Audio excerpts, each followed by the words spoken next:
Olá, graça e paz da parte de Deus, nosso papaizinho, e da parte de Jesus Cristo, nosso Senhor, seja com você. Olha, quero mostrar para vocês minhas novas criações, as mais recentes, não é? Esse quadro a óleo sobre tela, eu intitulei de Jardim do Paraíso. Jardim do Paraíso. Ele é um tinta óleo sobre tela, como eu já disse,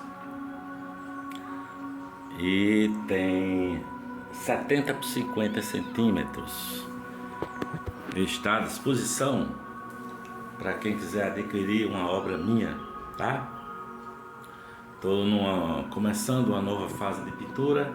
Esse quadro é um que eu concluí ontem, não é?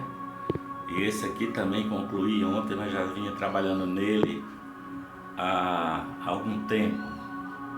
Esse aqui chama-se A Negra é uma Ponta, em alusão à praia de Ponta Negra e à música de Pedro Mendes. Uma música de Pedrinho Mendes que fala que a negra é uma ponta que aponta a visão de um barco. Trabalho a óleo sobre tela de 1,20 m por 80 m.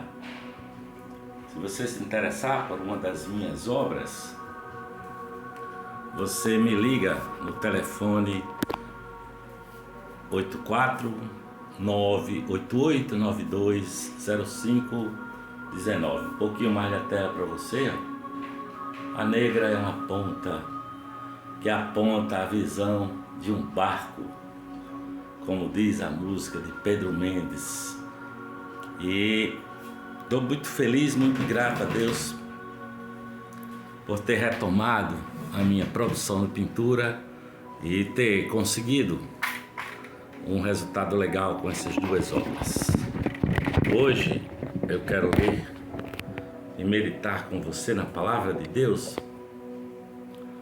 aqui no Evangelho de Mateus, capítulo 22, dos versículos 34 a 42. E diz assim, ó: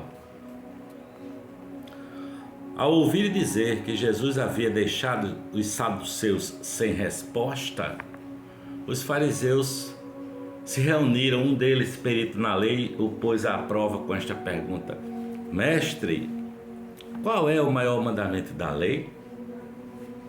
Respondeu Jesus: Ame o Senhor seu Deus de todo o seu coração, de toda a tua alma e de todo o seu entendimento.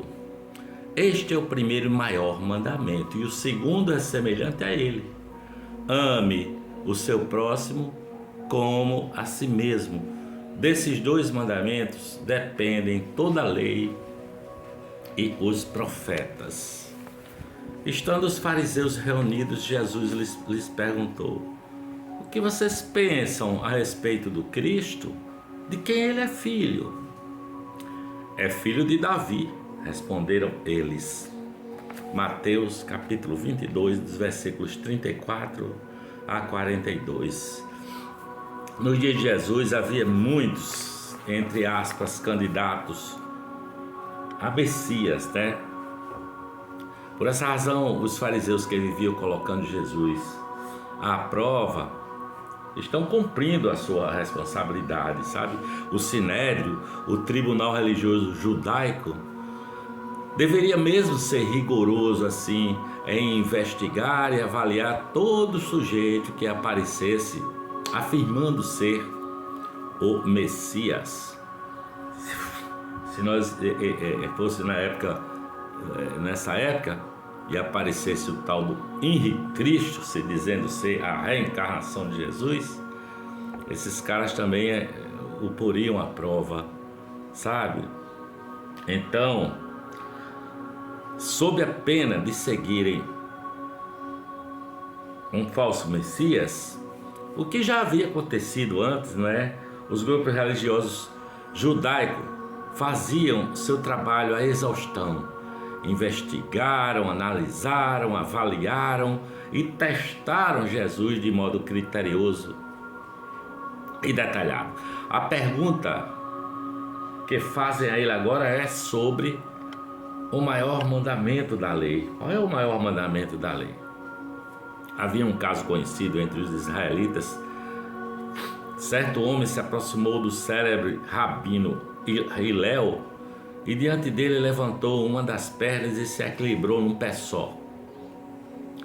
Resuma toda a lei de Moisés enquanto eu fico apoiado numa perna só, disse esse rapaz àquele rabino.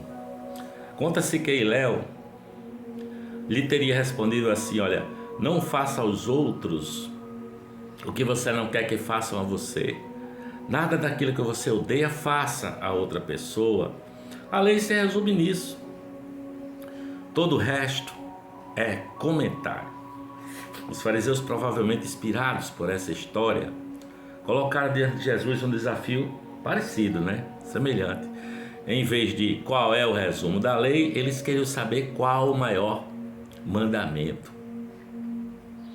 Jesus não responde como Hillel, a quem certamente conhecia, mas cita o Shema, a seção da lei que constitui a profissão de fé central do monoteísmo judaico.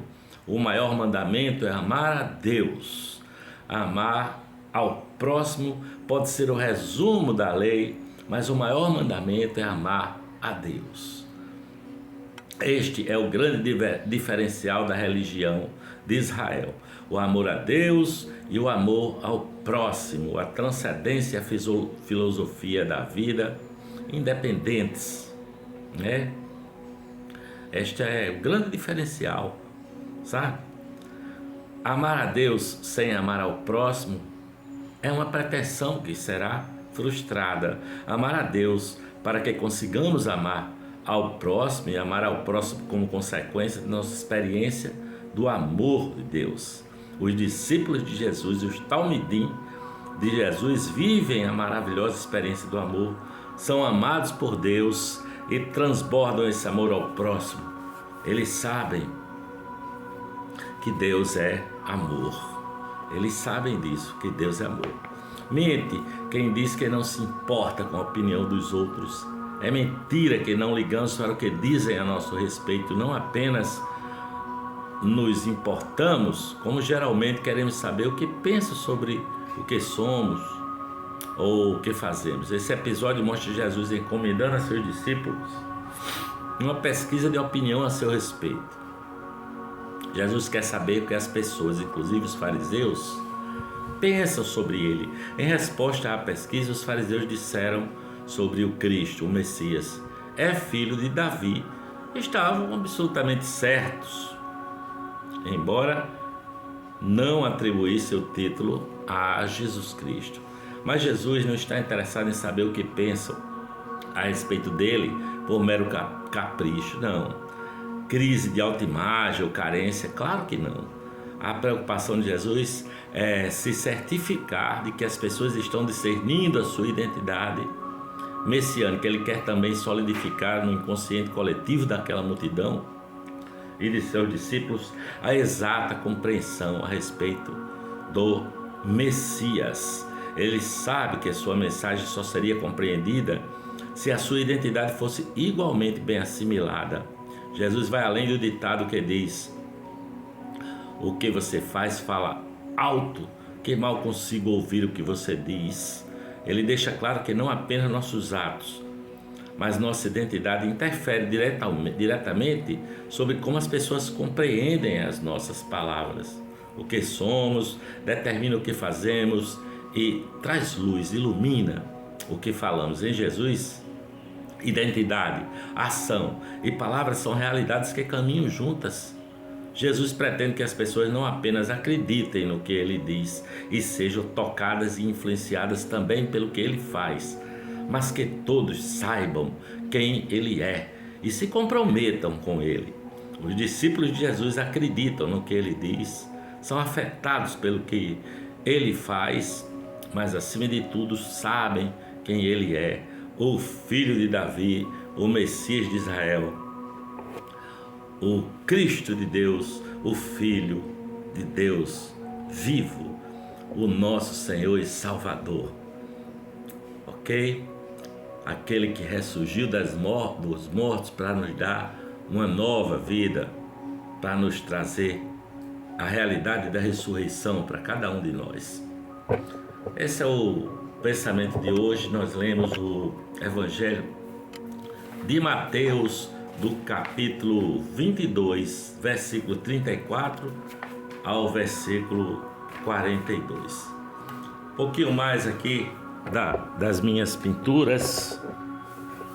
Graça e paz da parte de Deus, nosso Pai, e da parte de nosso Senhor Jesus Cristo, seja com você, esteja você onde estiver, quando estiver e aonde estiver. Por aqui eu vou me despedindo e dizendo amém, amém, graças a Deus.